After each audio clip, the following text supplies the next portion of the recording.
CPM এর সঙ্গে জোট বেঁধে একটা লাঠির দুই মাথায়, একটা মাথায় আইএসএফ এর পতাকা আর একটা মাথায় সিপিএম এর পতাকা লাগাচ্ছে।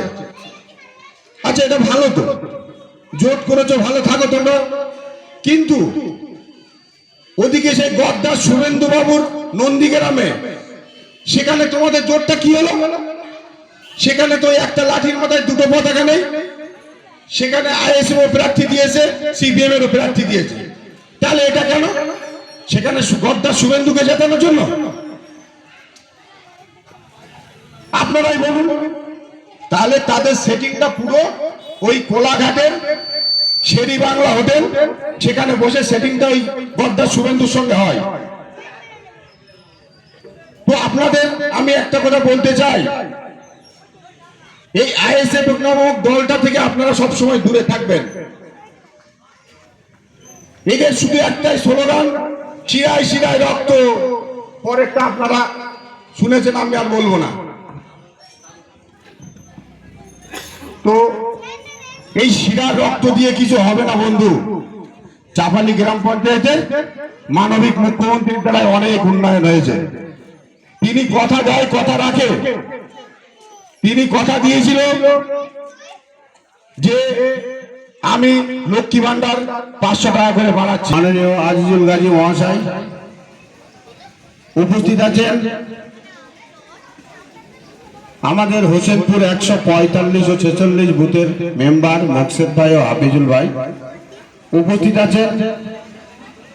আমাদের হাজী সাহেব চাচা উপস্থিত আছেন।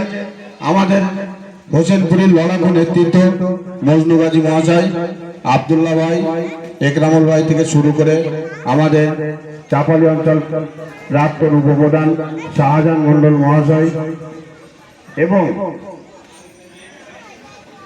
সামনে যারা উপস্থিত আছেন আমার মা ও বোনেরা ও দাদা ভাইরা, সকলকে আন্তরিক শুভেচ্ছা জানিয়ে আমি দু এক কথা বলছি। দেখুন, এই বর্তমান ভারতবর্ষের যে রাজনীতি, কেন্দ্র সরকার যে রাজনীতি করছে, এই কেন্দ্র সরকার বর্তমান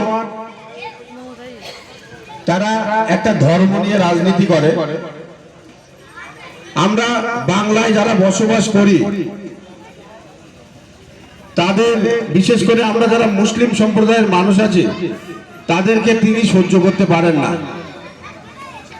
তো এর আগে তিনি দুটো পিরিয়ড দেখেছেন যে এই বাংলা দখল করতে গেলে ভোট যদি প্রকৃতপক্ষে আমরা ভোট করি, তাহলে আমরা কখনোই এই বাংলা দখল করতে পারবো না। তাই তিনি নতুন করে একটা ফন্দি করলো যে এসআইআর এর মাধ্যমে বৈধ ভোটার যদি আমরা কেটে বাদ দিতে পারি, তাহলে আমরা বাংলায় ক্ষমতায় আসতে পারবো। সেই প্রক্রিয়া চালিয়ে একটু আগে আমাদের মিস্ত্রি পাড়ার একটা ভাই বলছিল যে বর্তমান এর আগে যখন 2002 সালে যে এসআইআর প্রক্রিয়াটা হয়েছিল, 1 বছর থেকে 1.5 বছর সময় লেগেছিল, একদম বাস্তব কথা। আর এবারের এসআইআর করতে সময় কতটা? মাত্র 2 মাস। এই 2 মাসের মধ্যে এসআইআর প্রক্রিয়া শেষ করতে হবে। আজকে বাংলায় 90 লক্ষ বৈধ ভোটার কেটে যে বাদ দিয়েছে, অরিজিনাল কি তারা কাগজপত্র দেখে কেটে বাদ দিয়েছে, না শুধু মুসলিম মুখগুলো দেখেছে, নামগুলো পড়েছে আর কেটে বাদ দিয়েছে? এটা আমরা সবাই বুঝতে পারছি এখন। তো সেই 90 লক্ষ যে ভোটার কেটে বাদ গিয়েছে, তার ভিতরে আমাদের চাপালি গ্রাম পঞ্চায়েতে 1200+ ভোটার বাদ গিয়েছে। আমাদের এই হোসেনপুরি 145 নম্বর বুথে 401টা বৈধ ভোটার আর 146 পাটে 20টা বৈধ ভোটার কেটে বাদ গিয়েছে।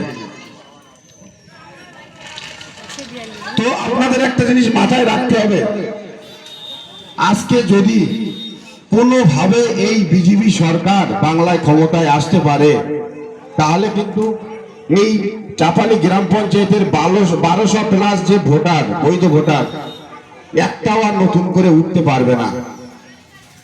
কিন্তু আমাদের দল, আমাদের নেত্রী ক্ষমতায় আসলে আমাদের যুবরাজ অভিষেক বন্দ্যোপাধ্যায় তিনিও কথা দিয়েছেন ক্ষমতায় আসার 1 থেকে 1.5 মাসের ভিতরে আবার এই বই নামগুলো সব তালিকায় উঠে যাবে।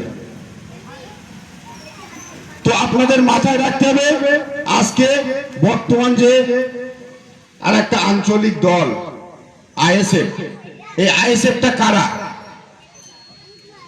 এরা একেবারে বিজেপির বি টিম।